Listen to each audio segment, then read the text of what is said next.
YouTube ఛానల్ని సురక్షితంగా ఉంచుకోవాలా? అయితే ఈ విశ్లేషణ చాలా ముఖ్యం. ఇక మొదలు పెడదాం. ఒరిజినల్ కంటెంట్ చేస్తున్నాం కదా అని ధైర్యంగా ఉండొద్దు. ఎందుకంటే యూట్యూబ్ రూల్స్ ఇప్పుడు పూర్తిగా మారిపోయాయి. ఒక్క చిన్న పొరపాటు చాలు ఛానల్ శాశ్వతంగా పోవడానికి. ఈ కొత్త సిస్టమ్ క్రియేటర్లకు పెద్ద తలనొప్పిగా మారింది. ఛానల్కు ఎసరు పెట్టే 4 ప్రధాన కారణాలున్నాయి. అవేంటో ఒక్కొక్కటిగా ఇప్పుడు చూద్దాం. కాపీరైట్ స్ట్రైక్ అందరికీ తెలిసిందే, కానీ ఇప్పుడిది మరింత ప్రమాదకరం. దాని వెనకున్న అసలు కారణం చూద్దాం. యూట్యూబ్ సిస్టంలో నిజానిజాలు చూడకుండానే ఫిర్యాదు చేసిన వాళ్లకే సపోర్టు దొరుకుతుంది. చాలా విచిత్రం కదూ. ఇదో పెద్ద ఉచ్చు. క్రియేటివిటీనే యూట్యూబ్ ఏఐ తప్పుగా భావించి ఛానల్ను దెబ్బతీయచ్చు. ఏఐకి ఒరిజినల్ ఐడియాకి, మామూలు రిపీట్కి తేడా అస్సలు తెలీదు. అందుకే చాలా జాగ్రత్తగా ఉండాలి. ఇవి యూట్యూబ్ ముఖ్యమైన రూల్స్. వాటిని అతిక్రమిస్తే ఆటోమేటెడ్ సిస్టమ్స్ వెంటనే పట్టేస్తాయి. జాగ్రత్త.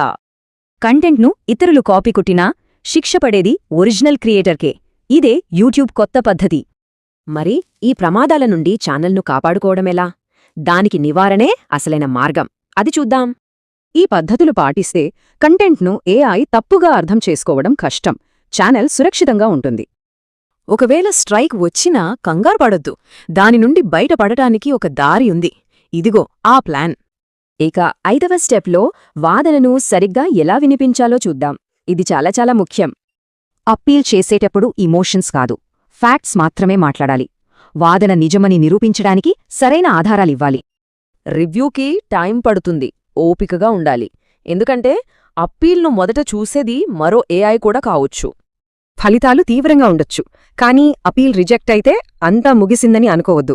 దారులున్నాయి. వదిలేయకండి, మళ్లీ ప్రయత్నించాలి. ముఖ్యంగా మొదటి నిర్ణయం ఆటోమేటెడ్ సిస్టమ్దని అనిపిస్తే అస్సలు వదలొద్దు.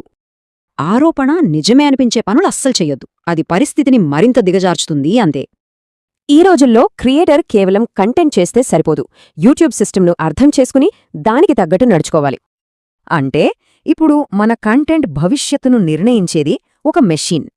ఈ ప్రశ్న ప్రతి క్రియేటర్ వేసుకోవాలి.